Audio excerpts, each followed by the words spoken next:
Okay. So, if you look at the Seattle Times story, I think it's their first story on it. Mm-hmm. Yeah, fierce Seattle warehouse fire on Ship Canal engulfs lumberyard buildings. If you look at the picture there, you'll notice something in the foreground. Those are masts. Yeah. The tallest one there, that's my boat, also my house. Oh, no. In between that boat and the fire is my car, which is ruined. Oh, no. Amazingly, the boat seems unscathed. I mean, it honestly, when it got to its like peak, when it's still going, by the way. Like, this was Saturday night. It's now Monday at like 9:00. It's been 48 hours. Good Lord. I think actually they were. Yeah, no, they finally took the hoses off the main big Gascoigne lumber building, but there was still smoke coming from the building where it started. I've heard it started. I don't know, behind the alley. So, yeah, massive. When I get this slap on my hull, and my neighbor is like, "Hey, Greg, the neighborhood's on fire. You might want to move your car." And then as I'm like running out, he's going like, at like seconds after he says it, he's like, it might be too late. And then we get out there, and the building right across the street from the marina, across Ewing, was this massive, literally 99-year-old wooden warehouse full of less old lumber. I parked in front of it last time I came over. Yeah. And it was like you could see between the siding and in the windows and coming from the roof, it was just, you could tell the entire interior was utterly engulfed, this massive building. And then at that point, it started to get real hot, and we had to back up from beyond my boat, like, because it was like hot. I mean, you could be there, but you didn't want to be. And at that, and then it collapsed. By this time, the fire department was getting in position. They were starting to soak sort of on the edges, and sort of mostly they were really just spraying all the buildings around it, basically. Like the office building in my marina, which got singed, like there's char on it. It's across the street. To the Seattle police boat and a fire department boat pulled into the marina to use their hoses from there. There were like literally like 4 or 5 the huge like giant ladder trucks with big hoses on them, just wetting it down. Like, and I swear to God, it was still burning. Like, you'd still active flame this morning.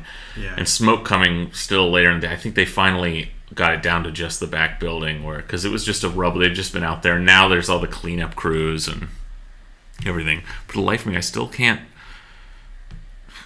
No insurance company is handing out fucking cards like, "Hey, we're the dicks you file a claim with." Like, there's no one around, so I still have no idea. Like, no one knows. It's like, I don't know. We haven't heard either.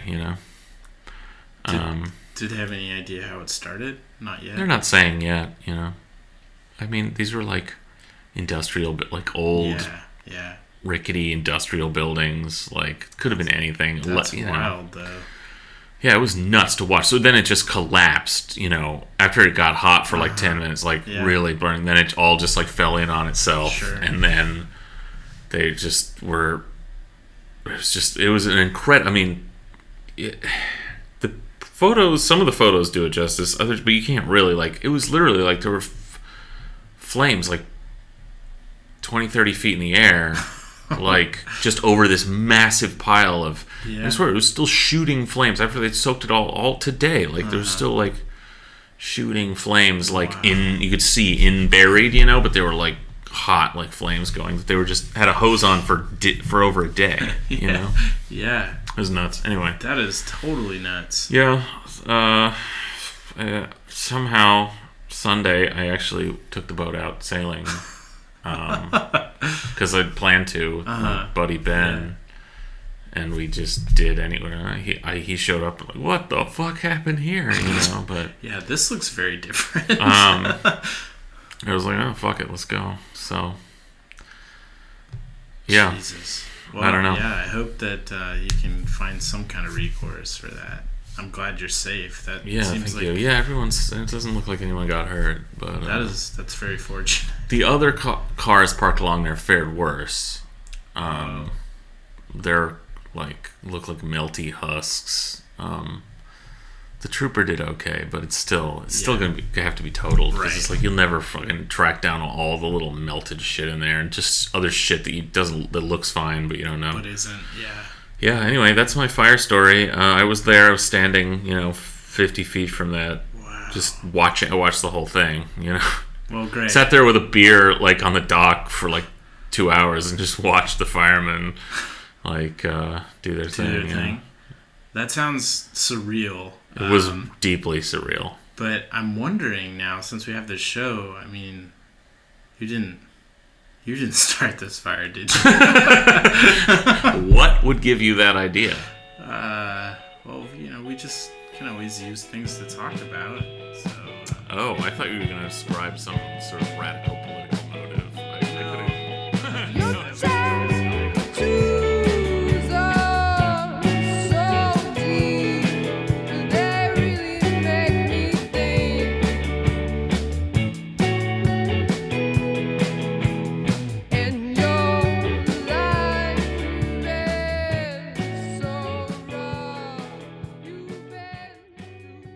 I welcome to Seattle Sucks, everybody. Yeah. The podcast that we don't really have a motto. Yeah, we do. We're very negative, I think. Oh, wait. The podcast about hating the city we love. I'll never get that right. Okay, all right.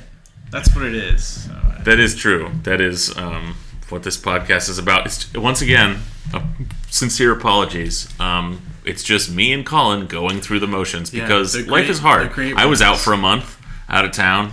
Alex has, he must be doing well at work, so they work him harder because that's the American dream, right? He's he's coming up in the world, so now he doesn't have a life, except he also got an upgrade in life too recently, I think. True. So he has, new house. He moved. Developments on the personal relationship fronts. Yeah. He might even have new friends. We have for all we know, months. For all we know, so. Good a for whole him, new life. Is what we're saying. Well, now he's abandoned any leftist leanings. Yeah. Now that he's coming up, I mean, we know who he's working for, so. He's, Big capitalist Alex. Exactly. So anyway, these, let's face it, it's just you and me. These shows aren't as good. Well, we need more than 2 people for this. We're going to work on it. We need to start bringing some more people into the fold, I think. Yeah, I think we've talked about that the last 2 episodes, but we really mean it. So. Yeah, I really mean it when I apologize for how bad this podcast is. But also, it can tend to devolve into just maniacal ranting by yours truly. When there's not enough other people to shoot me looks or eye rolls or literally just swat me down. I'm not a good cop. Not a ref. Yeah, Colin's not like a referee type, really. No, I'll just let you go. But anyway, we're here. Consider that a warning. So if you don't like either one of us, you can tune out now. Yeah, seriously. Well, Colin, what's new? What's new with you?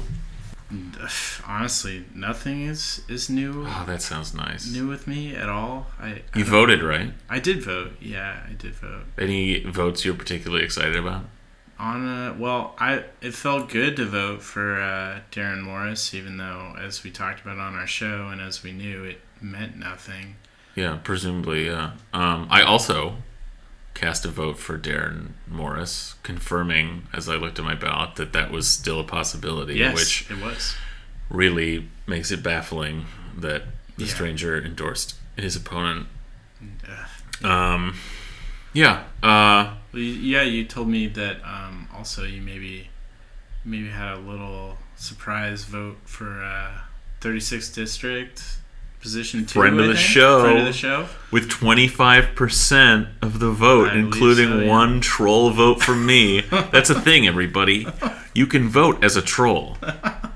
You just, I didn't know that. That's interesting. You fulfill the only requirement is that you cast a vote you don't believe in at all because you think it's funny, and then tell someone about it. The angrier it'll make them, the better. In this case, no one carried away. Yeah. I voted for our friend Matt Dubin because it just felt right in the moment. Well, and you, like him, believe there is no them, I think. Yeah, that's true, yeah. Well, yeah, so the election happened, and we're all still here, and the world sucks, and Trump wouldn't go to some World War I memorial because it was raining or something, so... That was still the news story today. Yeah, I'm glad that everything changed overnight. Yeah. And, well, Colin, we got to wait till the whatever Congress is sworn in. That's true. You I should be fair. That's true. Because then Trump will resign just in embarrassment. Yeah. Well, he'll have no other choice. Yeah, that sounds great. The very common sense no taxes on groceries ban passed. It did pass. Pretty easily, despite hand-wavy liberals' objections to it, and the fact that it was backed by big business for the sole motivation of their own profit. But it was actually, those laws are stupid. The soda tax is dumb. Yeah. And we already talked. We don't need to go in. The strangers, like what they wrote about it, it occurred to me over the last week and a half, and I would just like clench my jaw and just oh god, I just want to guzzle a Dr. Pepper in protest. It's like it was ripped from "Listen, Liberal." That quote. Yeah, the whole thing. I mean, the idea of something originated, a political policy idea originated by Michael Bloomberg could become like a major policy that spread across the country and was campaigned on and that's not a solution. I mean, Michael Bloomberg, there are Democrats who think he's cool. He's gonna run, right? Of course he's going to run. It's a speculation, anyway. He'll run. Yeah. I mean, keep it... If for no other reason than to just keep himself relevant, who knows? I mean... Yeah.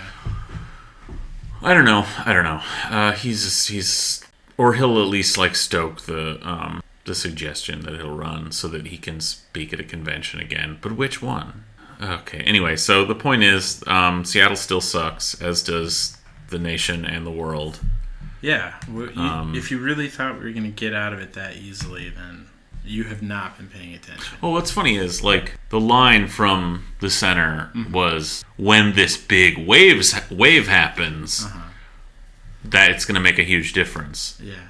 And that wasn't, even if that had happened, nothing would have changed. So. Yeah. But now that even didn't. It didn't, so. like we said it wouldn't.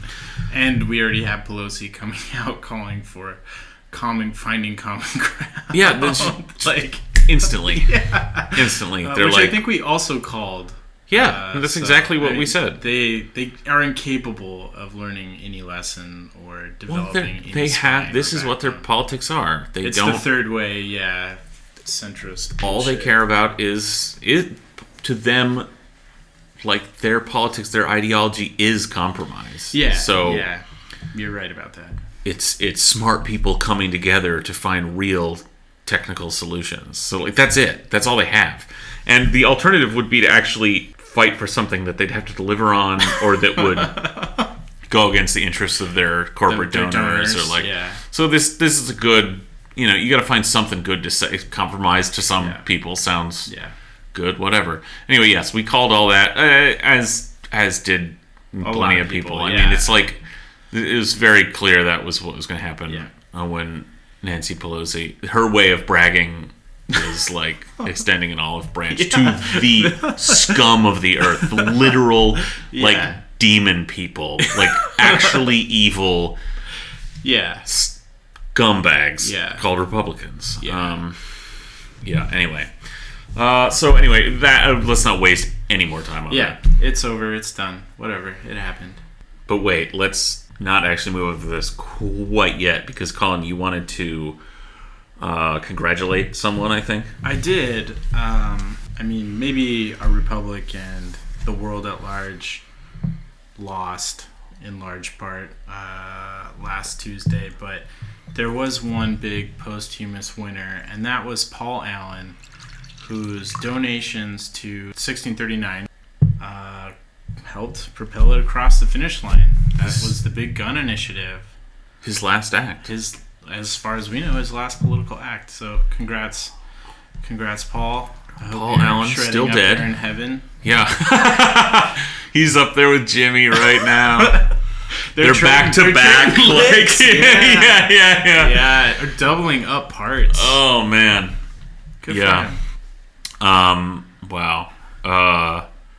Yeah, and that's what Day wrote about. That is what Day he talked was about that thing. And yeah, it worked. So, this initiative, we have some measure of gun control now, but it came because money of just one of the gazillionaires happened to be not like a huge asshole and have a little bit of a civic conscience for what it was worth. Right.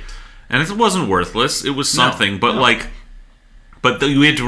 just got lucky, and you don't often. No. You might have noticed. No. That's what makes Paul Allen. He is being fondly remembered in this town for all we shit on him, and I don't take any of it back. Yeah. But because of the contrast, right? Like, the truth is, even if a lot of our culture doesn't want to admit it, like, deep down everybody knows rich people are scum, that they would sell you to, in an instant if they could. They'd buy you as slaves if they could. Well, they're working towards that goal. Yes, absolutely. But, so like Paul Allen, a guy whose like political convictions like weren't totally like demonic. He didn't appear to anyone to be a massive racist. He was for, he was a liberal. He was a free trading. He was a classic. He's a free trading liberal. Yes. Okay, like that's what a liberal is. He had progressive social values and whatever. Mm-hmm. So that explains in part maybe why he's so fondly remembered. But that's a problem in America, is like we look at like the best that can happen. It's like, no, almost none of you will find success in this economy. But because it is not illegal for you to find success, and is therefore theoretically possible that you can achieve the American dream, we're good, man. And then the corollary to that is, yes, most people who become billionaires will be massive pieces of shit. Will become isolated and disconnected from human reality and seek to grow their wealth by whatever means necessary, interfere in whatever they can, laughably passes for a democracy, using that money. And so, but because, you could get lucky. You could get the philosopher king, or instead of the tyrant. Yeah. We're good, man. It's perfect. So look, Paul Allen. Well, he was a small thinking, tasteless goon, like just an utter dork. But but still, they'll point to him, and they do love him in this town. I mean, we're still talking. So far, all we've talked about is stuff we've talked about like the last 2 episodes. But like, that's true. Paul Allen, they lit up the town for him. It was adorable. It was adorable. Even the balls. Bezos, big blue balls. Bezos felt a little uneasy, some queasy pain in his stomach. All for Paul. Nice passing. Yeah. Yeah, so if you missed this, you probably saw it with your own eyes, but a lot of the buildings in town, and I guess you were saying on the east side too, that's what I thought. It looked were like lit up in lake. blue for Paul, and including the balls, big Jeff's blue balls. What does he have blue balls for? Is it for HQ2? Is he just dying to bust on DC and New York? Yeah, that must be it. That has been a long time coming. I mean, they've been edging for months. So, oh man, yeah, dude, yeah. when that dam breaks, it's gonna really break. Yeah, and he's just gonna nut like a big arc shot from across from coast to coast, drizzle down over the flyovers. just a random splash in someone's yard. Yeah, it's gonna be like what the fuck was that? The Challenger, all those parts that fell in Palestine, Texas, or whatever. Well, that's fitting. They'll come out. Yeah, right. With Blue Maybe. Origin. He'll go full on ballistic. He'll shoot that into space, low orbit. Low orbit. Yeah. Yeah. More like White Origin. Well, we've joked about that too. That's his goal, right? He really just wants to get his seed out there in some kind of. He wants to fucking alien. Extraterrestrial. Yeah. He's body. like, yeah, I have human kids, but he wants an extraterrestrial children to pass his they will be the inheritors in his will. If he can pull this off, or no, if he freezes his cum and shoots it into space, there'll be a stipulation in the will that says, in perpetuity, if any alien descendants of Jeff Bezos show up, they can claim whatever from any of the inheritors or whoever. It reverts to them. I like that. Well, you know what I'm imagining now is that this happens. He somehow propels his seed into space, and let's just say somehow it gets its own orbit, and it's like Jeffrey's Comet. Every couple of years, it comes around, and we all look up in the sky, and we remember him. That's capitalism, folks. That's how it works. Shoot nut into space. Yeah.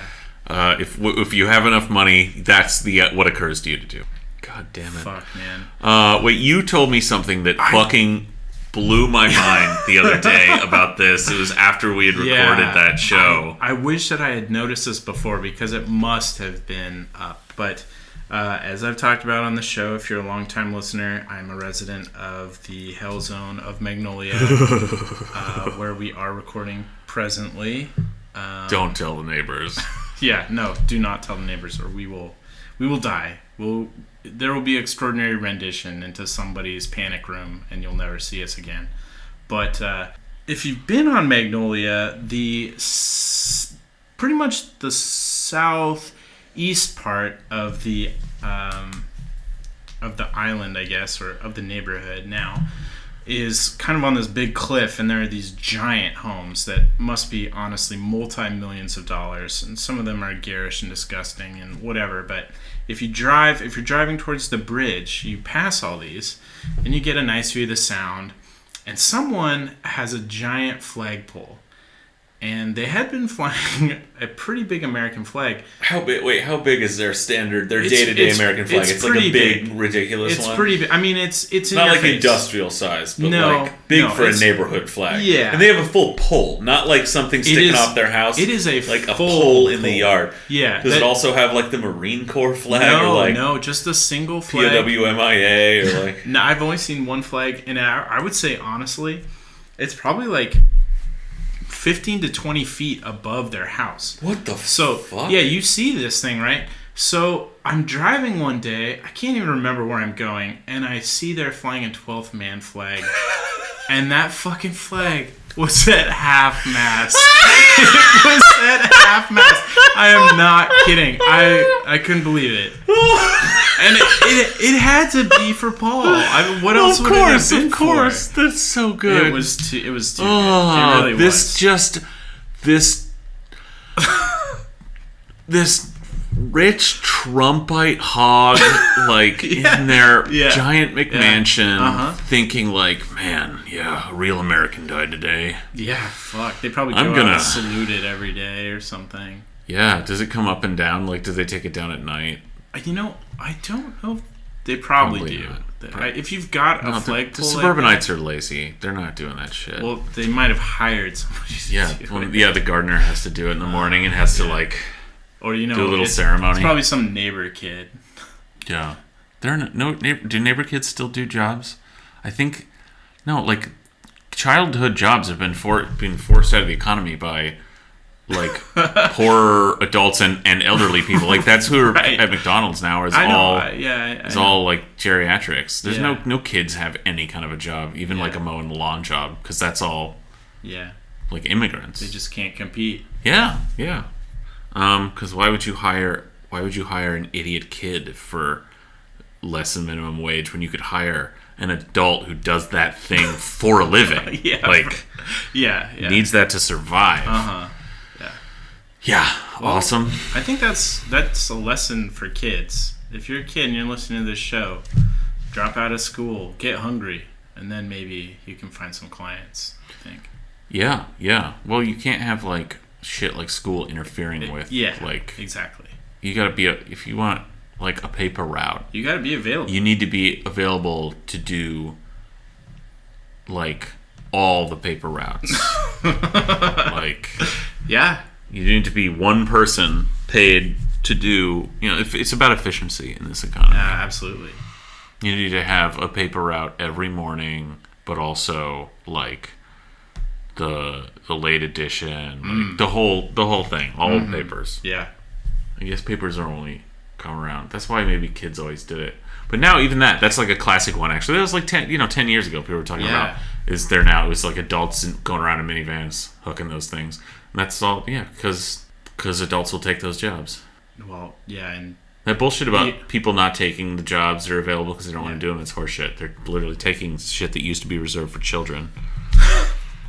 Yeah, right, because that's the only job they can get, or they're that desperate that is one of N number of jobs that they have to do to survive. Yeah. So who knows? All I know is it ruled to see that flag. Oh, that is the fucking funniest thing. It really was. Like, it was so surreal and disconnected from reality. Like, I mean, you would truly take the time to think that up. Think that was like, be excited about doing that, and not think like that was really fucking tasteless and just bizarre. Also, completely bizarre. Just that is suburban mindset. That's where you're headed. I mean, it starts with the lawn mowing and watering. Okay? Mm-hmm. You're going to have a flagpole before you know it. They're going to, like, pod people you. And I haven't seen Get Out, but that seems to be the reference for that kind of thing. I feel like I'm in the sunken place when I'm in Magnolia, I gotta say. I really, honestly hate this neighborhood. The only thing that's good about it is that it's the perfect place for children. And it's beautiful up here. Everything else about it is awful. Truly awful. Yeah. It's, oh, God. All right, you had one more thing about Paul Allen before this is what you want, right? Is to be remembered. Paul, you got your wish. We're still talking about you. Yeah, you're still on our lips anyway. So, after we did the show, a listener sent us this hilarious message on Twitter.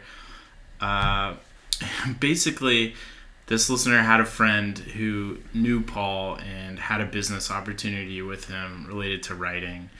And basically, Paul wanted to write this book, and it would be called Big Problems. And each chapter would address some kind of systemic issue that we face as human beings, and sort of his recipes or thoughts on it.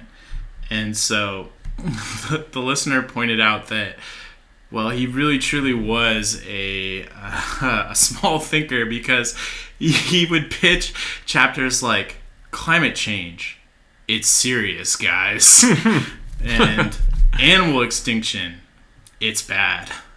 And that was pretty much it. That was all he could come up with. So it's like we said. He's just a liberal, boring dullard. That's completely. And maybe he had his heart in the right place on a few issues, like you said, but he clearly didn't have a very nuanced take beyond that. And that the heart in the right place doesn't mean count anything. in this. Yeah, no. As we can see. I mean, whatever. That's really funny. That would have been but that's the kind of puff book those guys have ghost written all the time. Yeah. You know? Yeah. Like Howard Schultz are another homegrown. Can you imagine having to write for that guy? I bet he's the most annoying fucking dude. Well, his books are the same kind of boring shit, but about business. Yeah, you right. know? Yeah. Which, like, is, like, boring and squared. Like, yeah. Ugh, anyway. Yeah. But, like, that's all just, like, this was all, his sounds like liberal hand-waving. Mm-hmm. Like, look, I care about this stuff, too. Howard Schultz is just, like, management speak. It's like an MBA seminar. Yeah, how to succeed at business. That's really funny. So let that be the final epitaph. For on the show, Paul Allen. He was a liberal dullard. End of story. Moving on. Yeah. Well, the other big billionaire news is Jeffrey, right? Little Jeffrey's been a busy boy, or? Right, he's getting ready to nut, or he's already nutted. I mean, I'm confused on the whole thing. Well, so it's still a rumor? As far as I know, it's a rumor, but I think it broke. Because they haven't done like a big, like, he hasn't like stood on a rocket and actually like been like, can you dig it? To all the competing gangs that were competing to have HQ2 in their little corner of New York City that they would defend with bats and sticks and shit. New Yorkers come out and play, yay! That's delightful. Yeah, well, he said earlier before this broke, he said he was going to choose ultimately where HQ2 was, using his heart. Well, that's a real fuck you to all of the cities who offered up basically their very, like, you know, billions in the wealth of their citizenry and their soul and their dignity, and you know, the list goes on. Well, it's and they're very prosperity at that, and it's to the point you made earlier. Though we're all just trying to sell ourselves off. Yeah, you know. So I was raised in a cult. Mm-hmm. One of probably my favorite story from the Old Testament, which we won't digress, except to say that it's a really awful book full of mostly murder. That is all the good books are, that it's a long, like, hard brag about murder, like a defense of and brag about, like, it's like, we're putting this down so that people can read it for thousands of years about all the people we murdered. That's what the Old Testament is. But my favorite story is the story of the cat Joseph from the Andrew Lloyd Webber musical. Joseph and the Technicolor Dreamcoat.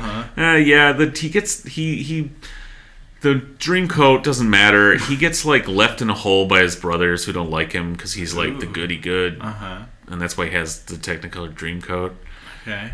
But he ends up, like, having this weird life where he's, like, a slave in Egypt, and then he, like, mouths off in some weird, like, story, this weird rape story that, like, you know, like, probably, like, he's accused of a rape he didn't commit, or, like, he's propositioned by the master's wife, turns her down, she accuses him of a rape he didn't commit.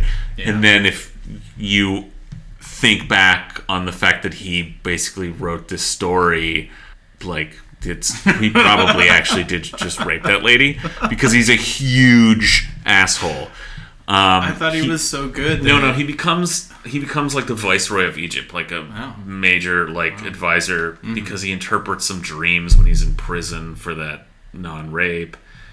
This is going on a long time. The point is, he advises he predicts that there will be 7 years of feast. Oh, right. And 7 years of famine. That's the dreams he interprets to the Pharaoh. He turns out they're right. There's great harvests, like boom times for 7 years. And what he advises the Pharaoh is, well, it's good like this. Stockpile a reserve, a strategic reserve of grain, etc. Just all that surplus when it's cheap because there's a glut in the market. Buy it all up. That's convenient. From around the as far as your traders can go. Buy it all up, store it. And then the famine hits, sure enough, 7 years later. And for 7 years, there is famine. But Pharaoh is sitting on all this grain because his, little golden boy told him, he was his good business advisor. And, so then famine hits the whole, area of, whatever, North Africa and the Middle East.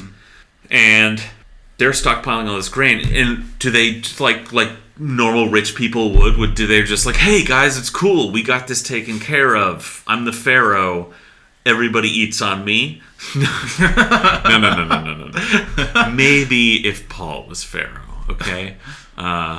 No, what they do is they gouge, they sell it at very high prices, and people come from all around. And what it's including his family, his father and his brothers who left him in a hole. And you see, these are, according to the Bible, him and his brothers are the fathers of the 12 tribes of Israel. Okay. And if you remember, later they have to escape from Egypt. Right. This is a story of how they got there. Again, according to the Bible. It says, this is the phrase I'll never forget, the passage I'll never forget. It's them, along with, so the whole world's coming, including them, and his family shows up and he says, get in line like everybody else. And what everybody does, it says, they were starving, so they gave their gold for grain.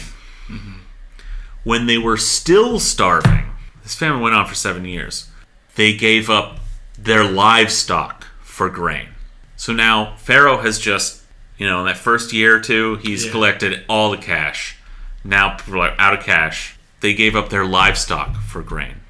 When they were still starving, the book says, they traded their land for grain. So Pharaoh owns all the land.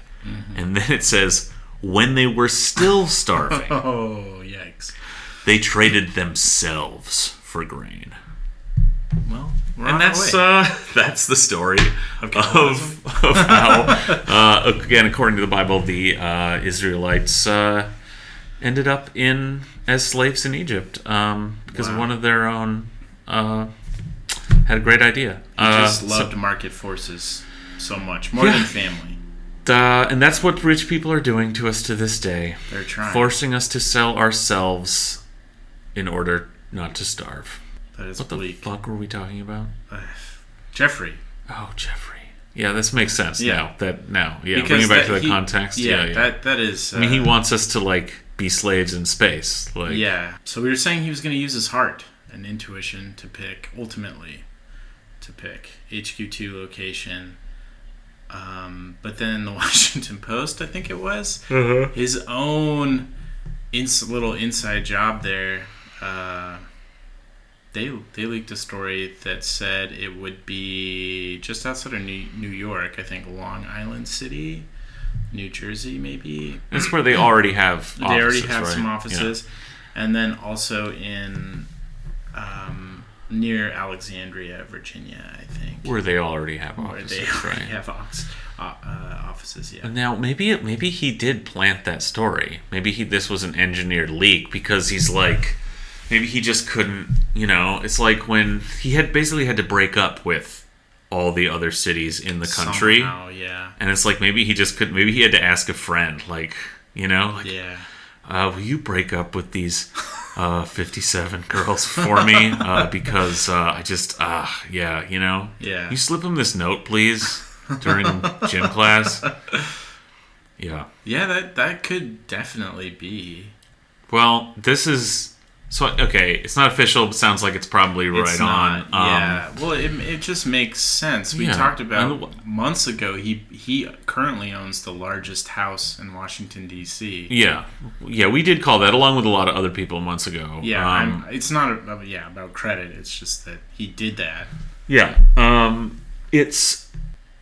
So when this unfolds, this is the end of a really, like, sad, embarrassing spectacle of horror. Absolutely. Yeah. Where cities sold their dignity to Amazon. Yeah. And tried to sell themselves, in order not to starve. In this economy where it's a race to the bottom, where every worker and municipality is threatened with the prospect of an efficient move across a border, whether that's a state or whatever. And this was just the most brazen, most sort of just craven and like certainly the most theatrical Definitely. example of like a phenomenon that's been happening for a very long time. And this is what all companies do. It seems, it really is a joke. It seems like they were always just going to do this, just expand their East Coast operations that they already had. Yeah. Makes sense. Totally. That this was but they were already there in DC and New York, so they couldn't say, hey, to DC and New York, look, we're going... I mean, if you work this backwards, they're like, oh, we want to really expand those places, but... it'd be good if we could get a bunch of subsidies for no reason. That just we could. And that's how capitalism works. Right. And delete our tax liability. So they said, well, how do you ask them for something that, we've already given? We've already, like, blown our wad by... And they probably already had. We're taking advantage of generic subsidies. Right. Probably. So they're already in those places. So how could they go to those towns and go, well, hey, if we'll expand these operations we've already heavily invested in, that we've already heavily invested in, we want to expand those. By saying we want to do that, you take away your power. They wouldn't have. They probably would have gotten something. Honestly, out of those cities, but maybe not as much. Right. And what they did was execute this absurd spectacle that just inflated the ultimate value of that choice. And so they were able to couch what was just an expansion of what they were already doing, that they'd already invested in, that they were committed to, into this bullshit choice that they made people can compete for. Right. It's obscene. Yeah. Yeah, you're absolutely right, and it certainly feels like it's setting a bad precedent for sure. That it's opened a lot of doors for other companies that may not follow in the footsteps of Amazon, where, like you're saying, Amazon probably was just trying to leverage existing cities and locations to get further subsidies, but to really move. We'll see. There's that, and then to me, one of the most disgusting things about this is the whole marketing around the search for an HQ2 location was complete garbage. It was about essentially how can Amazon find a place that they can turn into another city in their own image, if that makes sense. Yeah.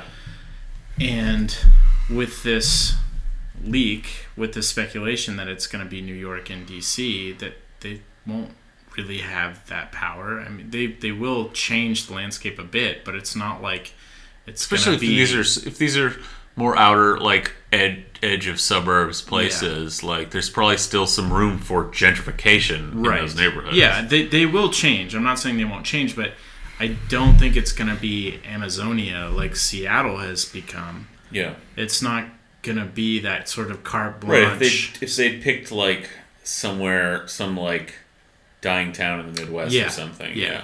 And I think there's another component here which is about, and this maybe is cynical, but it's about talent to some extent. In quotes, scare quotes, talent. I think you're going to have a hard time convincing people to move to some of those cities, and I'm sure that was part of the calculation. Yeah. Well, that's what it is. I mean, it really is. You have to work it backwards from, okay, we're going to expand these operations. We know that. Now let's construct an elaborate fiction, a giant national global con, just to eke out like several billion in subsidies annually. And it's like, well, I mean, hey, that's good work if you can get it. I mean, right? Yeah. Like, what did they put into it?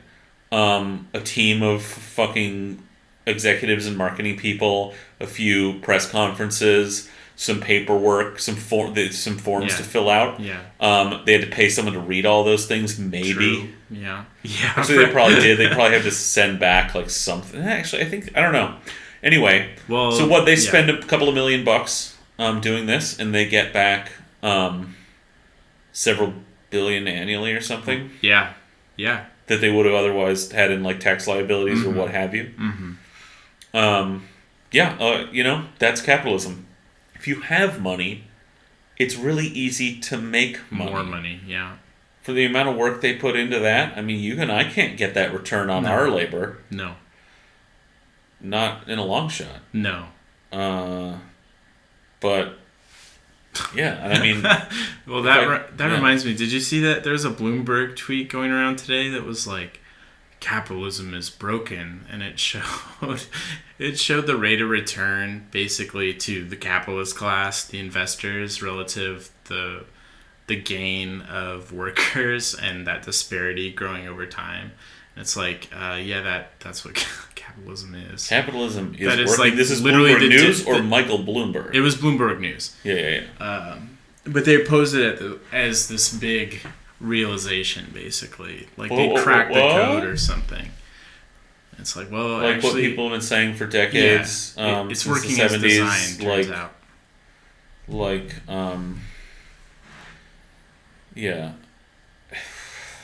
I mean, it is. I mean, there's something encouraging about people actually coming in, like Bloomberg News, actually saying out loud that this is real, this disparity is real, and it's a problem. Mm-hmm. I mean, the Occupy protests.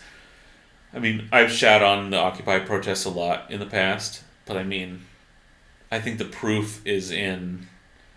You know, you can. There's a real criticism. I think there's a smart criticism there of that stuff. But man, looking on 10 years or 8 years on, that entered the consciousness. This idea of like in the most fucking.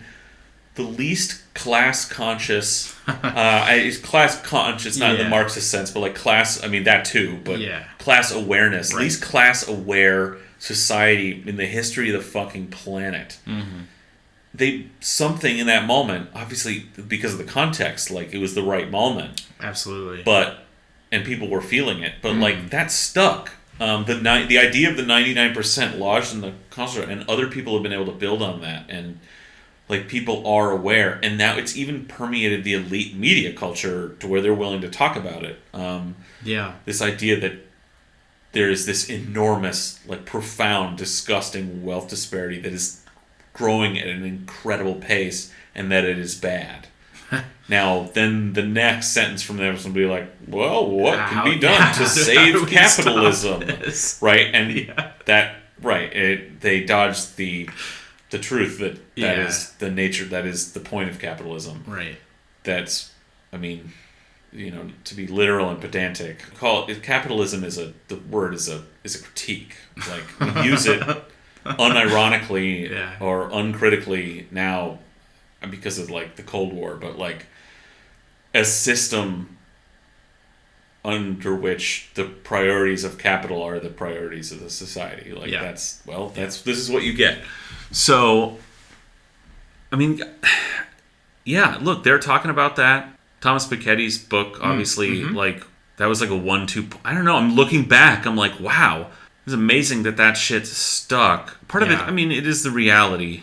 Maybe without those things, people come to the realization. But I mean, I think the Occupy movement had an effect. Just their slogan alone. Mm-hmm. Definitely. Yeah, that permeates all kinds of conversations today. Yeah. And then the 2 punch of Thomas Piketty's book, like giving just this wealth of academic research to just go, you can't, this is undeniable, this is the situation, you know? Yeah.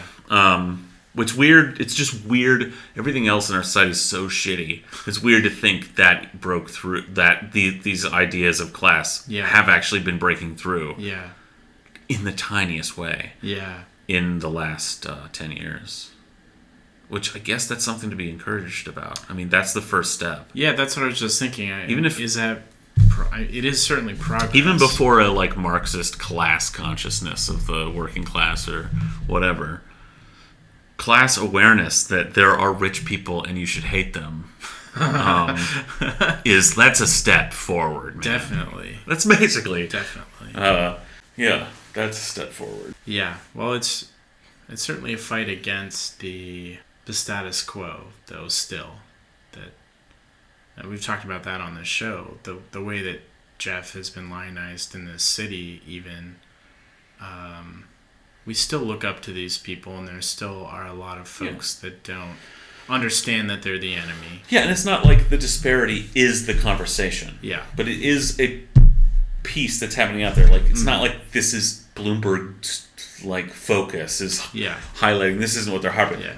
And it's just like, well, and, you know, what I think we were going to bring up is this Atlantic piece. Mm-hmm.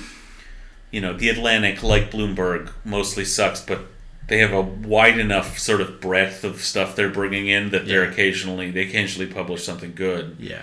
I think maybe we can put the link to this in the description. What's it called? And who's the guy's name? Yeah, so it's called, well, the headline's a little long, but it's Amazon's HQ2 spectacle isn't just shameful, it should be illegal. And this is Derek Thompson, who's a staff writer at The Atlantic. Yeah, and this, I mean, we're not going to read it, but it's a pretty good breakdown of this phenomenon of, you know, through the lens of the HQ2 saga, as he calls it. The story of that, and then more largely the phenomenon of industry pitting American states and communities against each other for a relief of their tax burden, basically, and other types of subsidies. Right. And it's a good, if you want to just like get the basic gist of all that and how it works, it's a good one to check out. Because it is like this absurd we're just fighting against ourselves. Yeah. All you do is you're driving it down. It's like an auction in reverse, you know? Yeah. It's a race to the lowest bidder. You know, that's basically it. Yeah. I mean, goddamn, in my business, several states offer subsidies for film production. Mm-hmm. Some are better than others. That has taken basically no movies really, a ton of TV, but no studio films really are principally shot in LA anymore. Because they've moved out to other places, Louisiana, North Carolina, Georgia, New Mexico, Michigan, a little bit in Oregon, a tiny, tiny bit here. Yeah. Tiny. And it's like, that's why, because just like they do for so many industries, those states like pass incentives where it's like, if you do a production here, meet certain requirements, we'll literally give you a 30% rebate back on your local expenditure. So all the money you spend locally on staff, crew, other resources, you know, they literally just get you file that paperwork. They give you 30% of it back. So they pay for 30% of the local production. Well, you can't pass that up as a production. Yeah. But what that's done is, so in LA, like, they don't make movies there anymore, basically. Yeah. they'll clean up like the of the studio films. They'll clean up the few last pickups or something. Do a month or something in LA on stages or something. But there's sound stages in these other places now that have been built up because of investment. Like what that means is you've got this. All that's done is to weaken labor in Los Angeles because these unions were actually still very strong, right, in the industry. Yeah. And that work's now precarious. It's caused a bunch of people to just uproot their lives and just move to these other states.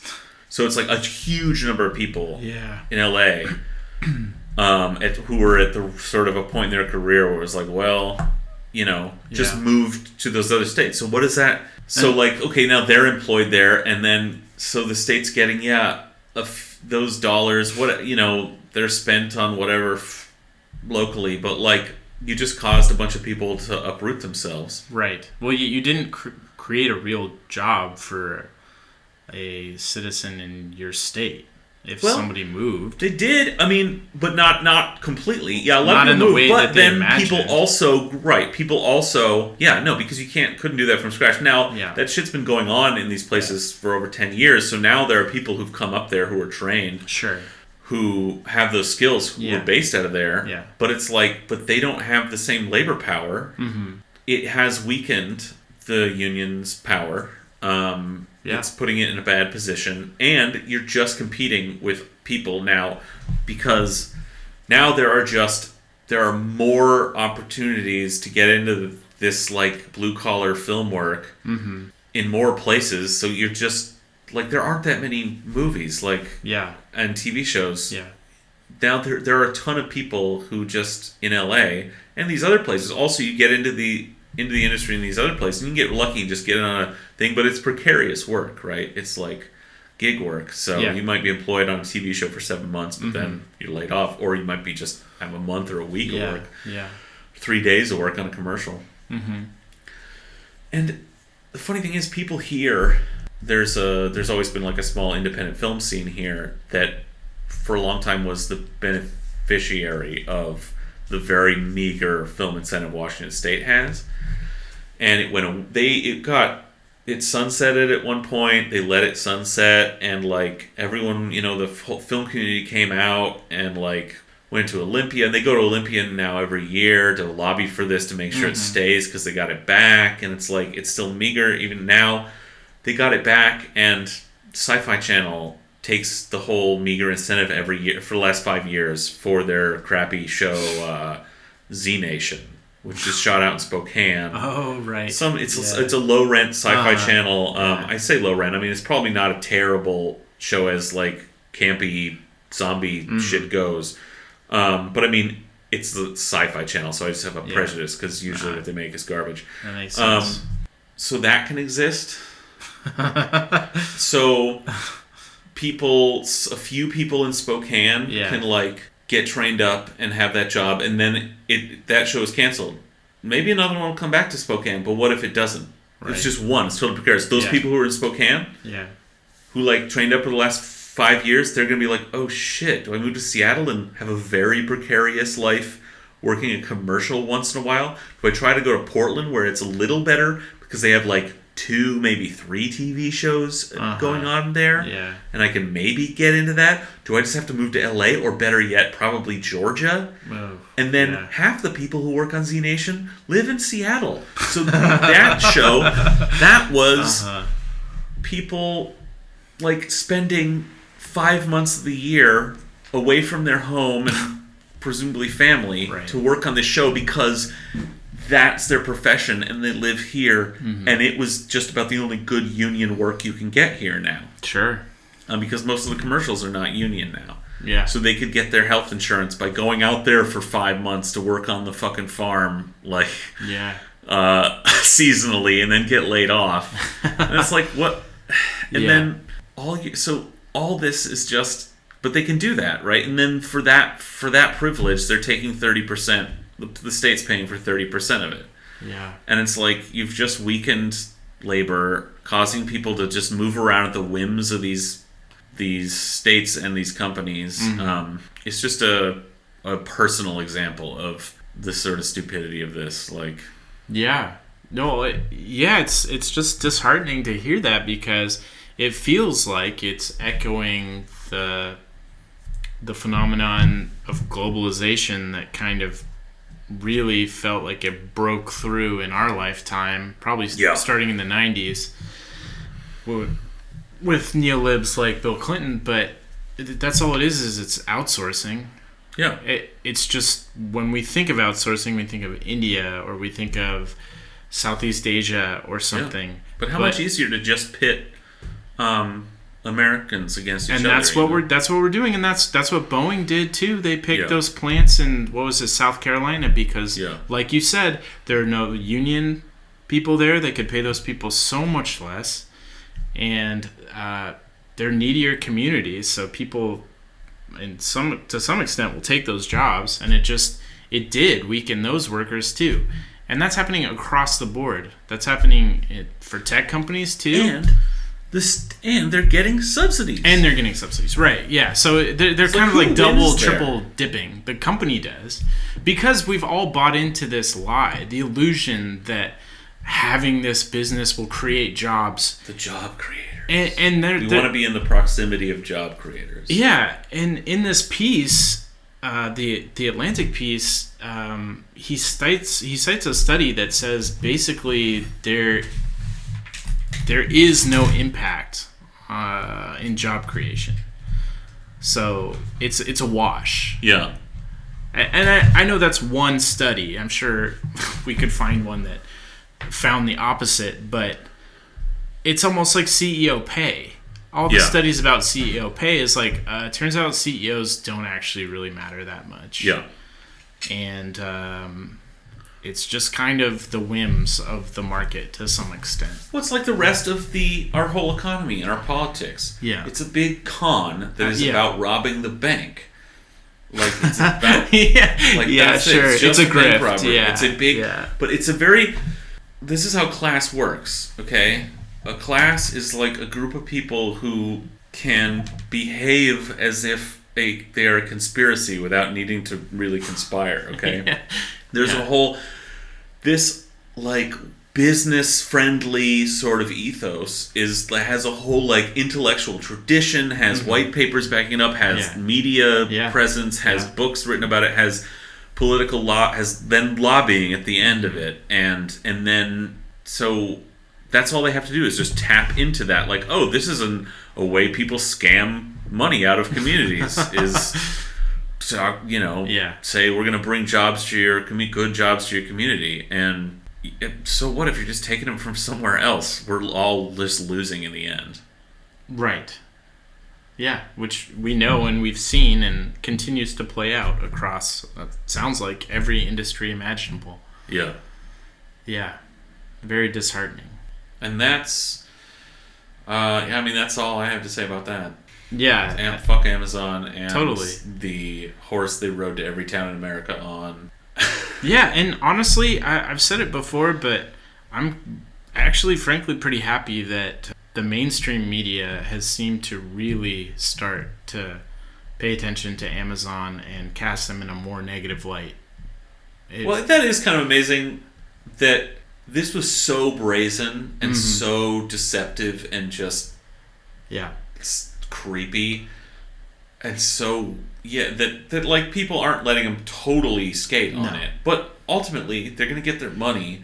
And I shit like this happens all the time though. Like the first, like, someone steps over a line, it just moves the line further, and people will call them out on it, but the next time the story is, well, this company's now doing what Amazon did. And it's like, oh, Amazon did it before? Well, I guess the line is here now, you know? Yeah. So, short of, replacing every, government in America with some left-minded radicals, bomb throwers, I don't see how you slow down this process, you know? No, I think you're ultimately right. And the only thing I will say that's slightly less cynical is that I think this is akin to what you were saying with the Occupy rhetoric and language, is that if people in the Atlantic are saying Amazon has fucked up. That feels kind of monumental, even if we can't stop it soon. It hopefully will open people's eyes to the possibility of stopping it at some point in the future. Because I mean, I think ultimately most of us are living in a delusion, and we kind of forget that things don't have to operate the way they're operating, and that this fucked up world that we live in and this fucked up system that we have is not the only system that can exist. And calling into question moves like this that really ultimately call into question the system seem positive to me, even like you're saying, if they won't yield immediate results. Yeah, man, I'm just so skeptical of No, that. I get it, because I'm skeptical too, but I didn't expect The Atlantic to come out and say, go fuck yourself, Jeff Bezos. They publish so much stuff. They have this wide breadth. I mean, that's... Well, that's a good point, because this is the second most popular story. Yeah. And the fifth most popular is, will the left go too far?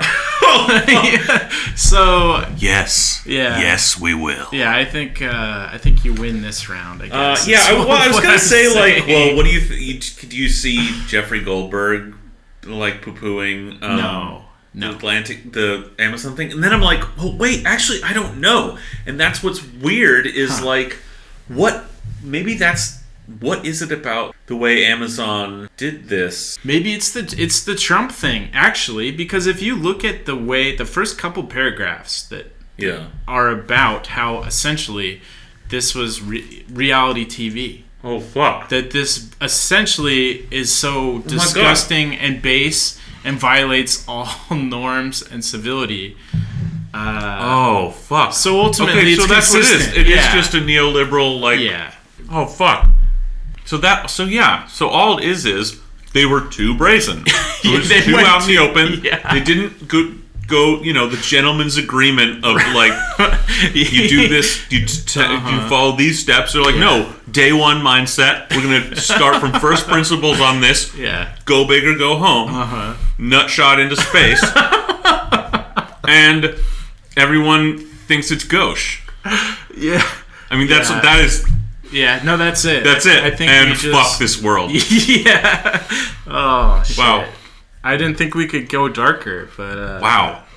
We just went through the... Didn't, like, follow the capitalist handbook of, like, just follow the same play everyone else does and skate on it, Yeah.